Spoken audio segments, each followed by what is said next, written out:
Hello, and welcome to Henry's Bookshelf, a podcast produced by the Henri Nouwen Society. I'm Wendy VanderWal Martin, and I'm so excited to bring you engaging and encouraging conversations about Henri Nouwen's books that'll make you want to pick it up and read it again, or maybe read it for the very first time. And I'm thrilled to bring you these conversations from Henry's library, housed here at the Cedars at L'Arche Daybreak.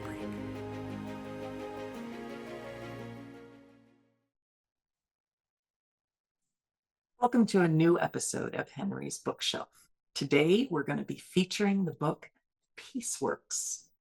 This was published by Orbis Books back in 2005, so compiled after Henri Nouwen's death. The subtitle are the three key arenas in which Henry encourages us to be makers of peace: prayer, resistance, and community. And so I'm delighted to have as a guest today my daughter, Renate Gritter. Now, Renate is a student right now in theology and culture at St. Stephen University, a school that has an entire stream related to peace and justice. And so, Renate, tell us a little bit about just what is your connection to the challenging work of peacemaking in a day and age that's marked by polarity and division and almost an inability to talk across difference anymore. What are the ways in which you are connecting to the work of making peace? Yeah. So I think one of the things that Henry emphasizes in this book, and that I learned in a very experiential way, in a very concrete way, when I was traveling with St. Stephen's University in Scotland and Northern Ireland last year, is that regardless of your particular vocation, whether you're in a particular career, whether you're in a marriage or a family, or your work particularly concerns conflict in some way, your part of your vocation as a Christian is to be a peacemaker. Mm-hmm. And one of the things I learned through my studies at SSU is that peacework can look like a lot of different things. When I was in Northern Ireland, I think I expected most of the people that we met to be, these kind of revolutionaries. Yeah, because specifically mediators, conflict mediators, people who were on the front lines of serious physical conflicts. I think that's for a long time, that's what I associated with peacemaking.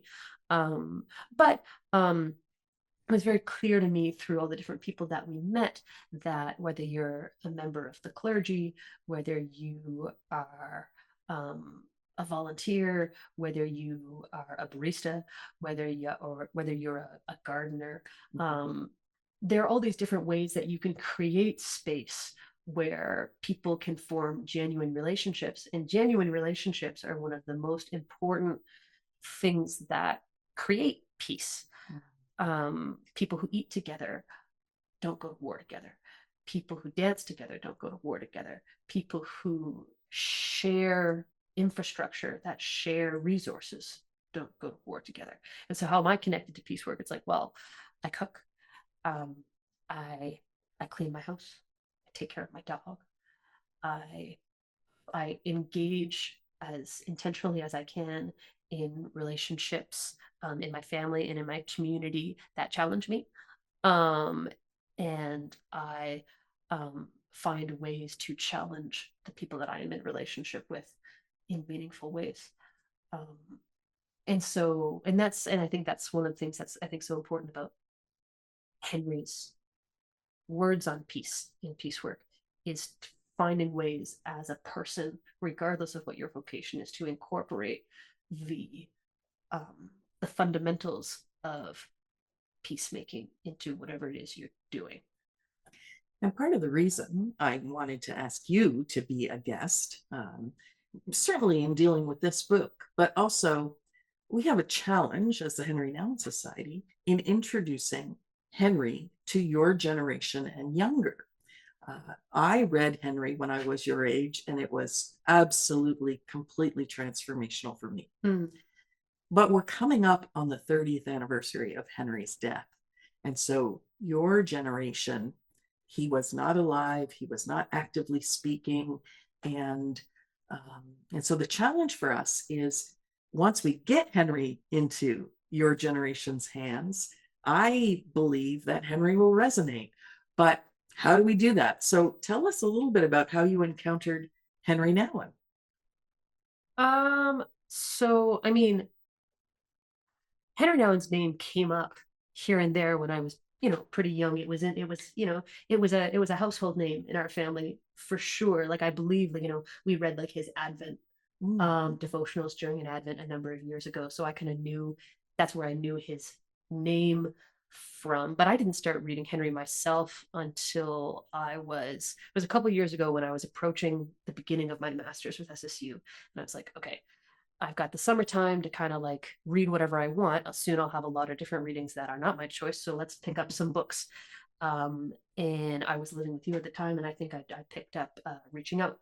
Mm. And I think one of the things that really drew me to Henri was that his books were concise, but like, and they were organized in such a way that they were easy to follow. He often has, say, three distinct parts, and you can kind of say, okay, so Reaching Out in particular, the three parts were meant to be in succession. And that made Reaching Out very easy to read, and his core point very easy to understand. Mm. And of all the different books that I read that summer, that one really stuck with me. Partially, and I think too, I think one of the things that Henri does really well is he doesn't necessarily get too caught up in specific issues. I think a lot of writing, modern writing, it's like this book is about sexuality, or it's more specifically this book is about homosexuality, let's say, or it's about gender identity. Or it's like this book is about polarization, or this book is about one particular conflict, or whatever it is. But Henri tends to write about things that are a lot more broadly applicable to a Christian vocation, which I think can be really useful for people who aren't trying to figure out where they stand or what their opinion is, but how they want to live and how they want to approach things.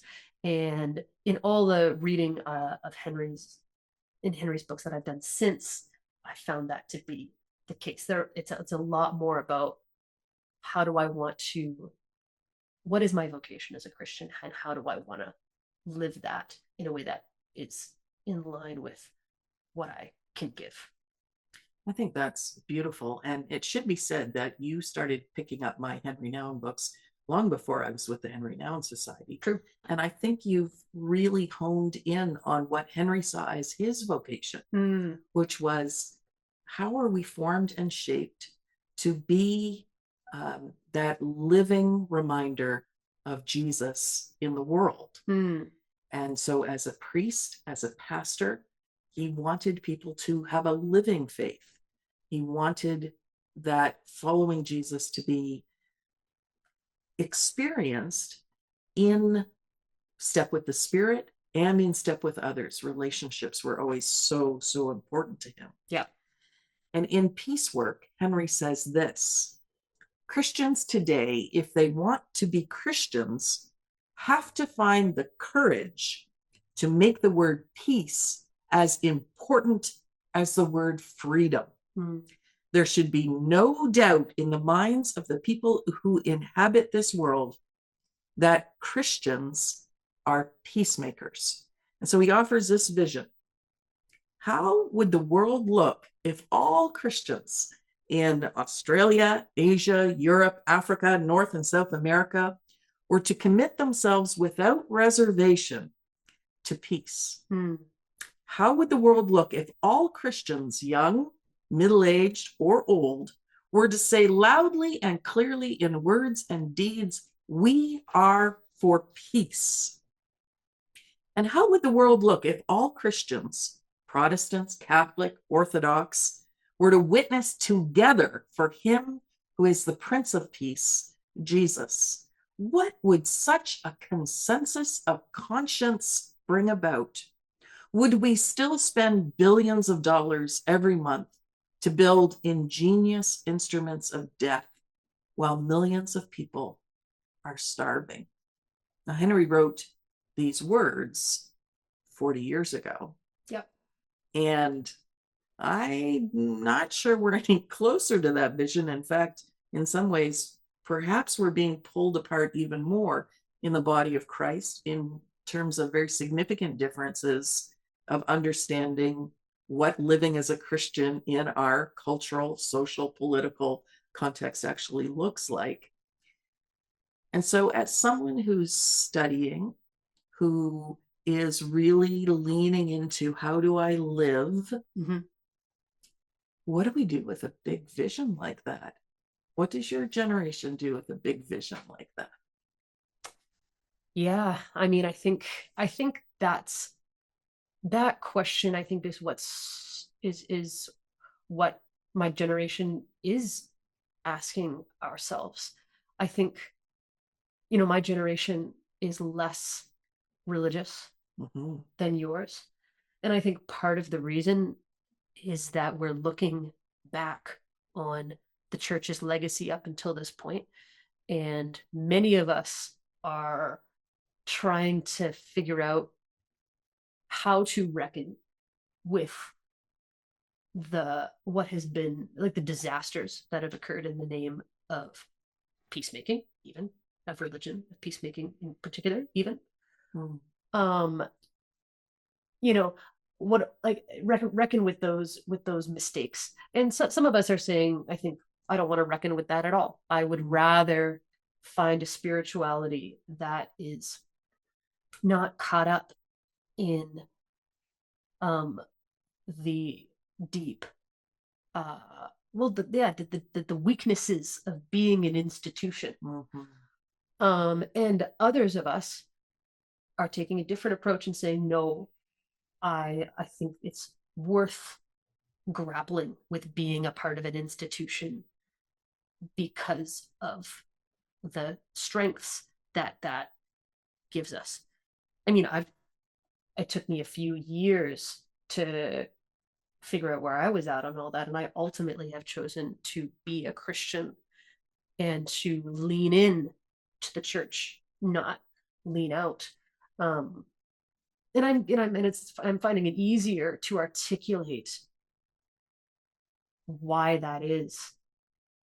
But I'm still asking that question: what do I do with it? As a Christian, it's part of my vocation to live as Rainer Maria Rilke would say, to live into that question, to ask it as my prayer, to put it forth to my brothers and sisters and siblings in the body of Christ. What do we do with it? How do we move it forward? But yeah, Lord knows my generation doesn't have the answer. And our parents don't have it for us either. Well, Henry, as you said earlier, really liked to do things in 3 points. And his work around peacemaking focuses on prayer, resistance, and community. And so he says this: a peacemaker prays. Prayer is the beginning and the end, the source and the fruit, the core and the content, the basis and the goal for all peacemaking. I say this without apology because it allows me to go straight to the heart of the matter, which is that peace is a divine gift, a gift we receive in prayer. So Renate, tell us, at your age and stage of life, what does prayer look like for you? It takes a lot of different forms. There are the prayers that are familiar to all of us. My partner and I sat down with breakfast this morning and said an Our Father before we ate. Mhm. And that prayer is bedrock. You know, the breastplate of St. Patrick, bedrock. The prayer of St. Brendan, bedrock. You know, even Lord have mercy on me, a sinner, bedrock. Those prayers are important to me, and I pray them as much as I can, as much as I do.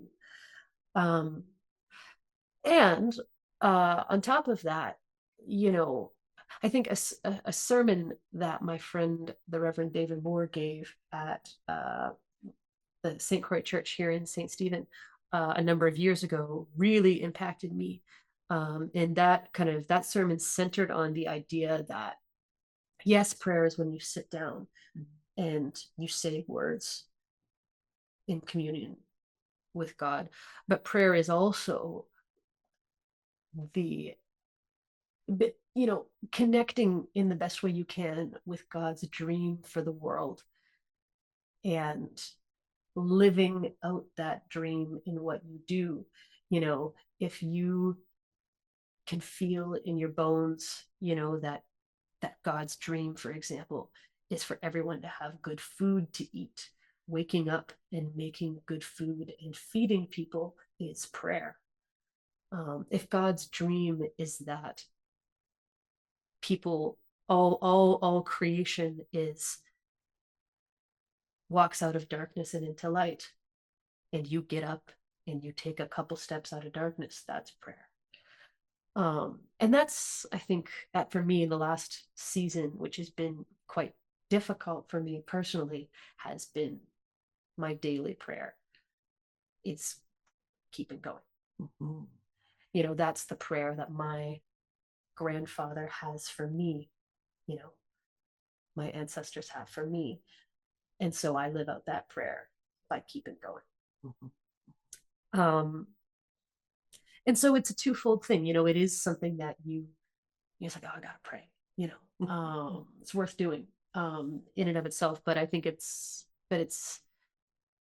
deeper than that if you're paying attention, which on my good days I am.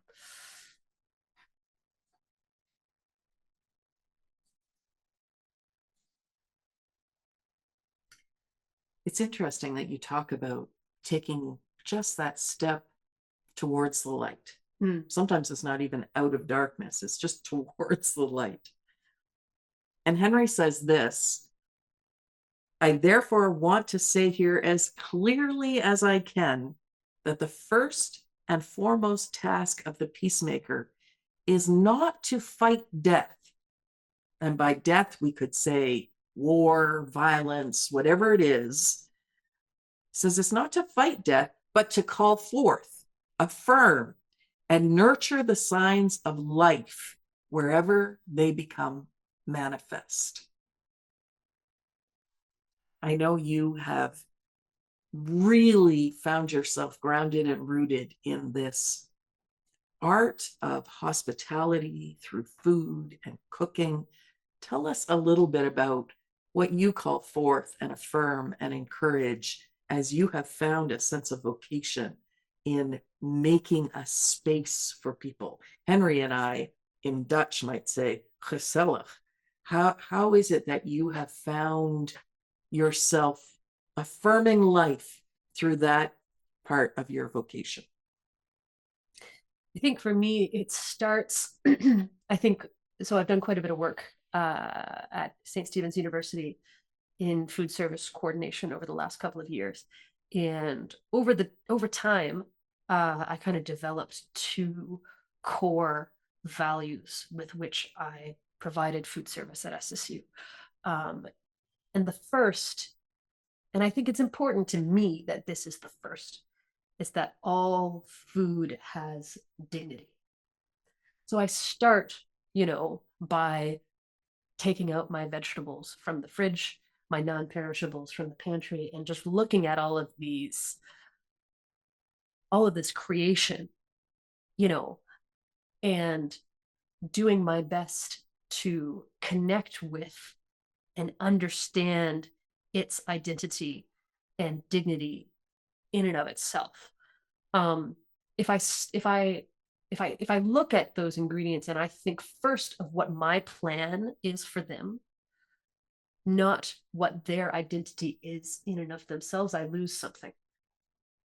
If I think about only how I can bend what's in front of me to my will and not in what ways we can work together, even just me and the tomatoes before the people even enter the building.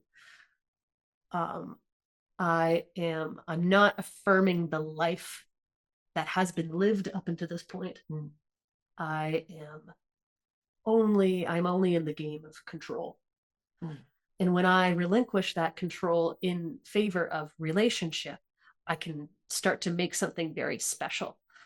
And so that always comes first. The dignity of the food comes first. And then the other core value by which I operate food service at SSU is that all people deserve good food. And so when I think about what's the most important to me, is it that it turns out perfect? No, because it won't. Is it that, I make something revolutionary, that people will ask, my recipe for? No. My goal is to nourish to nourish the reason that people are there. Most of the time it's because we have students. And so I want to nourish their conversations. I want to nourish their education. I want to nourish their formation. And so that the food itself comes first, doing right by those tomatoes. And then what comes second is doing right by the vocations of the people that are being fed. And so people will say to me, we get people who come in with dietary restrictions all the time, and they often feel shame and guilt about that. Apologetic, yeah. Oh, 100%. It's not a big deal. I can just, no, it's like, and I do my best. If those people feel like they don't have to apologize and they can just eat like everybody else and they can get something that feels good, then I'm doing my job. And so I guess in affirming life, it's about it's not about achievement. It's not about efficiency. It's not about success. It's about the very lives of everyone in the room, myself, the tomatoes, the, and the people. Renate, some people might be sort of needing to think through what you've just said about letting the tomatoes have their autonomy and being a co-creator with the tomatoes 100%. in what we want to offer to people as an expression of hospitality. But it seems to me that that is a form of resisting the plunder of natural resources that has not only been part of our society, but if you think about something like the doctrine of discovery, it's been part of our church history, that the natural world is there for us to subdue and to use for our purposes. And so I think this attitude that you have developed coming out of a deep value is a form of resistance to systems that use and often abuse. And I also just can't help but think about Renate has a tattoo on her arm, and it's an onion. And for a lot of folks, they might be like, why on earth does she have an onion on her flesh as a permanent piece of art?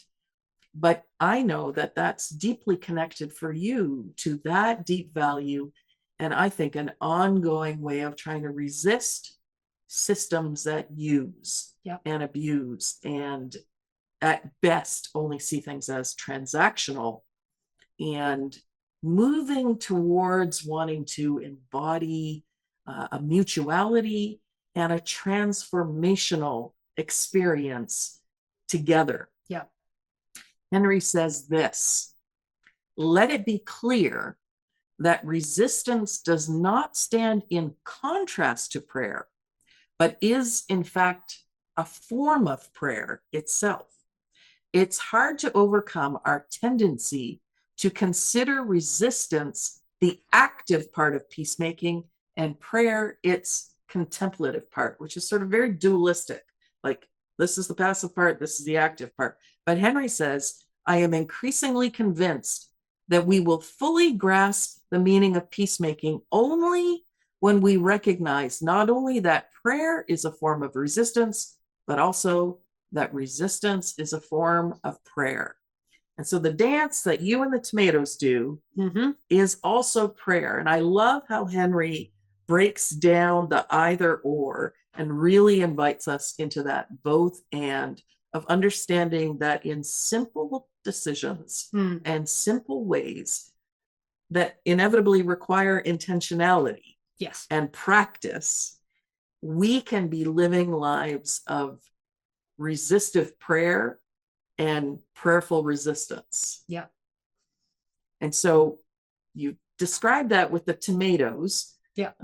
Your life has recently changed. Yep. And so in the reality of your day-to-day life right now, what are some of those ways that you're living resistive prayer and prayerful resistance? Yeah.